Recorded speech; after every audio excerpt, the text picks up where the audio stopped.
තෙරුවන් සරණයි. අද උතුම් පොසොන් පුන් පොහොය දවස හැමෝටම මේ පොහොය දවස තුළ පින් රැස් කර ගැනීමට වාසනාව ලැබෙන්න කියලා මම ප්‍රාර්ථනා කරනවා. ඉතින් මේ ඔයාලා දකින්නේ මාස කීපයක් තුළ මම කරගෙන ආපු ධර්මාසනයේ අවසාන නිර්මාණයයි. ඉතින් මේ තැනට මෙම නිර්මාණය කරන්න ලොකු මහන්සියක් වුණා. ඉතින් ඒ මොනතරම් මහන්සියක් වුණත් අවසානය මේ විදියට දකිද්දී හිතට ඒක කියා ගන්න බැරි තරම් ලොකු සතුටක් ඇත්තටම මට තියෙනවා. මොකද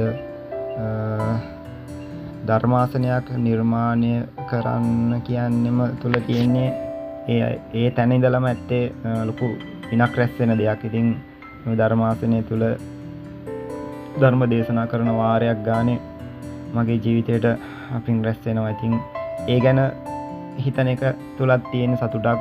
මොකද අපට අපේ ජීවිතේ බුදුරජාණන් වහන්සේ දේශනා කරා වගේ මේ සංසාර දුකින් ඈතර වීමට අපට ඇත්තම ජීවිතේ පින් රැස් කර ගන්න ඕනේ. පිනත් එක්ක තමයි ඒ යන සසර ගමන කෙලවර කර ගැනීමට අපට මාර්ගය සකස් කර ගන්න පුළුවන්. ඉතින් මගේ ජීවිතයට මට පින් රැස් කර ගැනීමට ලැබිච්ච අවස්ථාවක් තමයි මගේ දන්න කලා හැකියාව තුළින් ඒ කැටයන් නිර්මාණ කිරීම තුළ විශේෂයෙන්ම අපගේ බුද්ධ ශාසනය වෙනුවෙන් තමයි මගේ ගොඩාක් නිර්මාණ සිද්ධ වෙන්නේ.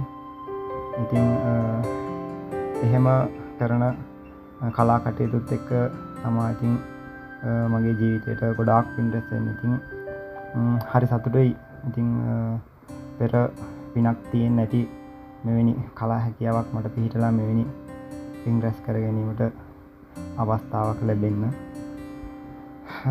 ඉතින් ඉදිරියේදී මෙම නිර්මාණය මොන විදියටද උනේ කියලා ඉතින් ගහේ කොටේ ඉඳන් අදියරෙන් අදියරයට අවසන් වුණ විදිය ගැන වීඩියෝ එකක් මම ඔයාලට අරන් එන්නම්. ඒක ඔයාලට වටී බලන්න මොන තරම් මහන්සියක් වෙලා තියෙනවද කොහොමද උනේ කියන එක ගැන.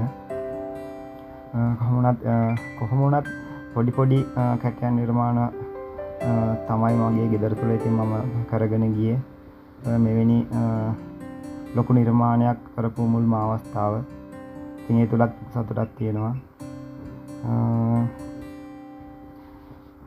මොකද මගේ ගොඩාක් කැටයන් නිර්මාණ සිද්ධ වුණේ බොහෝ දුරට සිදු කරන්නේ පන්සල් තුළ අසපු වගේ එවැනි තුළ තමයි. ඉතින් ඉදිරියටත් මගේ නිර්මාණ ඔයාලට බලන්න කැටයන් මඩුව මගේ පේජ් එක ෆලෝ කරලා තියාගන්න. හැමෝටම තෙරුවන් සරණයි.